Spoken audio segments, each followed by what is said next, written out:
Hello viewers, সকলে কেমন আছেন? আজকে একটা নতুন টপিক নিয়ে আসছি। মানসিকভাবে শক্তিশালী হওয়ার উপায়। আমাদের মানসিকভাবে শক্তিশালী হতে হলে নিয়মিত একটা রুটিন করে ব্যায়াম করতে হবে। নেতিবাচক চিন্তাভাবনা একদম বাদ দেবেন। ব্যর্থ হতে কখনো ভয় পাবেন না, কারণ এই ব্যর্থতার কাছ থেকে অনেক কিছু শেখার রয়েছে। বিগত দিনে যা করেছে তা নিয়ে বেশি চিন্তা করবেন না, এতে করে শরীরের ক্ষতি হবে।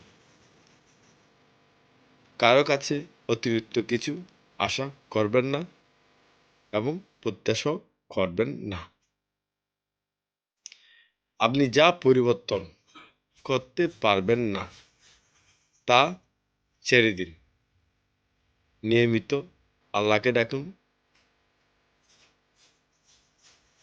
5 ওয়াক্ত নামাজ পড়ুন, প্রার্থনা করুন। ভালো থাকবেন। যদি আমার ভিডিওটি ভালো লাগে, কারো কোনো কাজে আসে, একটা লাইক, সাবস্ক্রাইব করে আমার পাশে থাকুন। ধন্যবাদ সবাইকে।